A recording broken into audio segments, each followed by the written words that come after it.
Hi student, मैं आपका अपना मनोज सर अपने सर्वोदय ग्रुप यूट्यूब चैनल में आप सभी का स्वागत करता हूं। आज हम लोग पढ़ेंगे बहुपद की पहली प्रश्नावली, जो बताया जाएगा कि बहुपद को ग्राफ पेपर पर आप कैसे पहचान कर बता देंगे कि ये कौन सा बहुपद है, रैखिक बहुपद है कि द्विघात बहुपद है कि त्रिघात बहुपद है। तो उसके टॉपिक बताने से पहले इसके पहले वाले वीडियो में हम लोग पढ़े थे कि किसी बहुपद को ग्राफ पेपर पर कैसे दिखाएंगे। तो उसमें हमारे साथ सब्सक्राइबर राहुल जी ने क्वेश्चन किया था कि सर, अगर जो चतुर्थांश है उसमें वाई अक्ष के दाहिने तरफ एक्स अक्ष पर जो मान है वो धनात्मक है और वाई अक्ष के जो बाएं तरफ है एक्स अक्ष पर मान वह ऋणात्मक है, क्यों, रीजन उसका। तो चलिएगा राहुल जी, आपको हम बताते हैं उसका क्या रीजन है।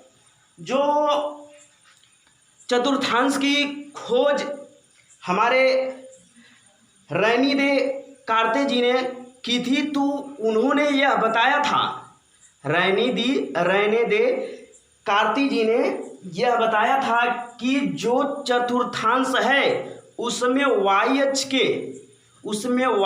के दाहिने तरफ एक्स अक्ष के जो मान होंगे वह धनात्मक होंगे और वाई अक्ष के जो बाएं तरफ एक्स अक्ष के मान होंगे वो ऋणात्मक होंगे। तो चलिए मैं चतुर्थांश बना के आपको समझा देता हूं।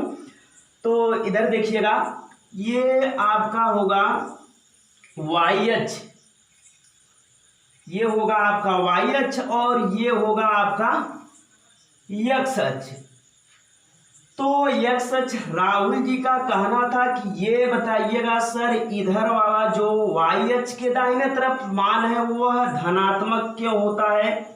ये धन 1 होगा, ये धन 2 होगा, ये धन 3 होगा इधर, और बाएं तरफ वाई अक्ष पे जो मान होगा वह ऋणात्मक होगा। ये ऋण 1 होगा और ये ऋण 2 होगा और ये ऋण 3 होगा। तो जो इस चतुर्थांश का आविष्कार रैनी दे कार्ते जी ने किया था, तो उन्होंने यह बताया था कि जो ये एक्स अक्ष होगा और मूल बिंदु से एक्स अक्ष वाई अक्ष के दाहिने तरफ के जो मान होंगे वह धनात्मक होंगे और वाई अक्ष के बाएं तरफ मूल बिंदु से वाई अक्ष पर जो एक्स अक्ष पर जो बाएं तरफ मान होगा वह ऋणात्मक होगा। तो जो मैं नाम लिख देता हूं, जिन्होंने इसका आविष्कार किया था, रैनी दे कार्ते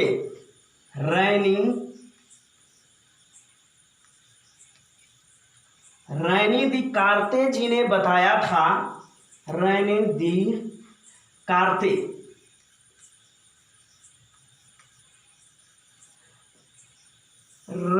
दे कार्ते जी ने यह बताया था कि मूल बिंदु से जो वाई अक्ष के दाहिने तरफ एक्स अक्ष पर मान होगा वह धनात्मक होगा और जो बाएं तरफ मान होगा वह ऋणात्मक होगा। ये इसमें कोई थ्योरी, कोई कॉन्सेप्ट नहीं है, ये जनरल से, ये जब चतुर्थांश की खोज की रैनी दे कार्ते जी ने तो पहले ही बता दिया था कि जो एक्स अक्ष होगा और वाई अक्ष होगा, तो मूल बिंदु से वाई अक्ष के दाहिने तरफ एक्स अक्ष का जो मान होगा वह धनात्मक होगा और बाएं तरफ जो मान होगा वह ऋणात्मक होगा। वही सेम प्रक्रिया वाई अक्ष पे भी होगा, ऊपर का जो मान होगा वह धनात्मक होगा आपका और नीचे का जो मान होगा ऋणात्मक होगा। ये होगा ऋण 1 और ये होगा ऋण 2, ये होगा ऋण 3। यही सेम प्रक्रिया उसमें भी होगी। रैनी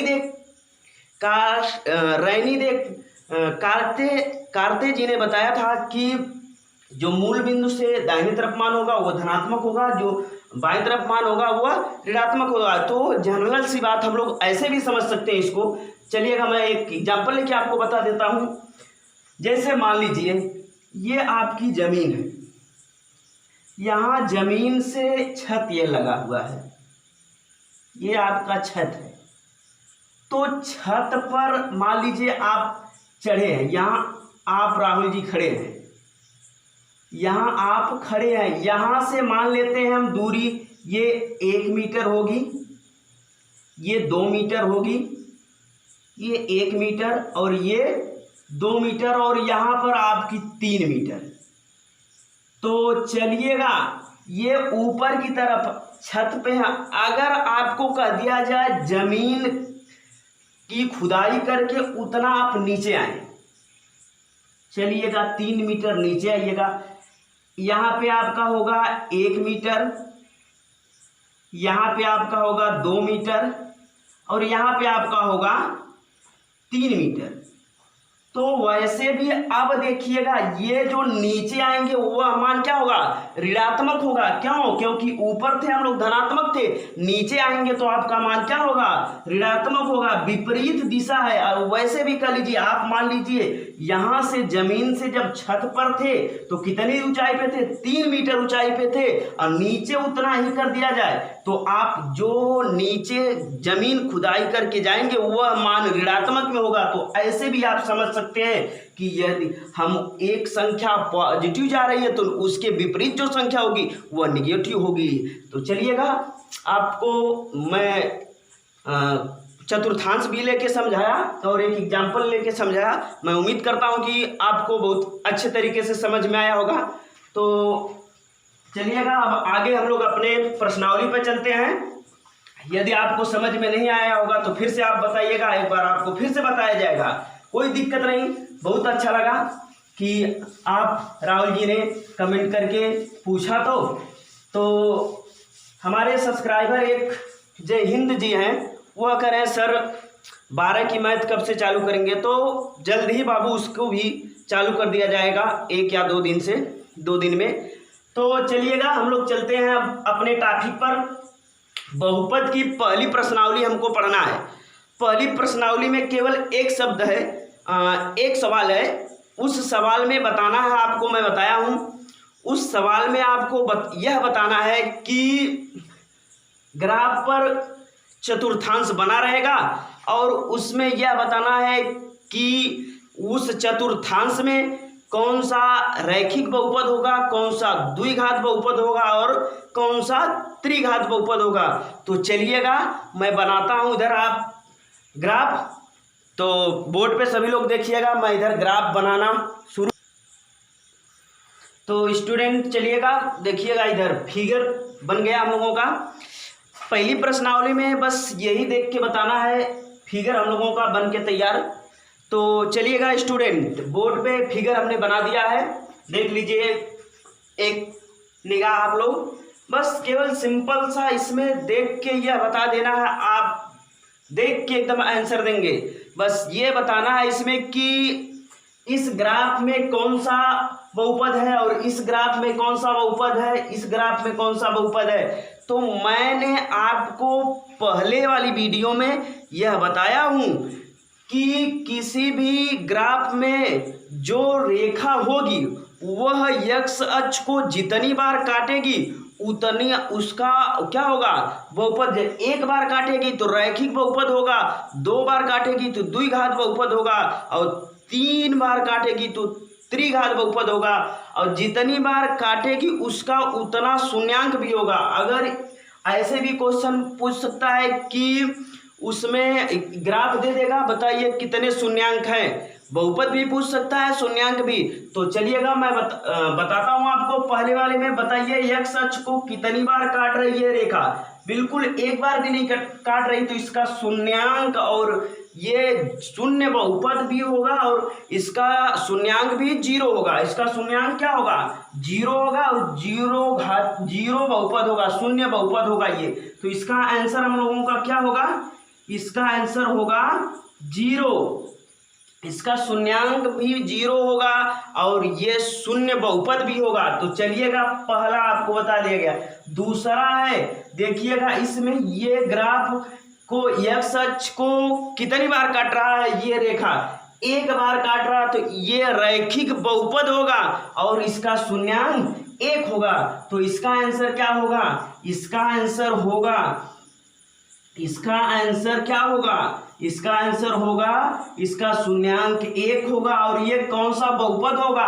रैखिक बहुपद होगा। कौन सा? रैखिक बहुपद होगा। ये कौन सा बहुपद होगा? रैखिक बहुपद होगा। अब चलिएगा अगले वाले में केवल शून्यांक बताना है, और तो चलिएगा आगे वाले में हम लोग क्या करेंगे?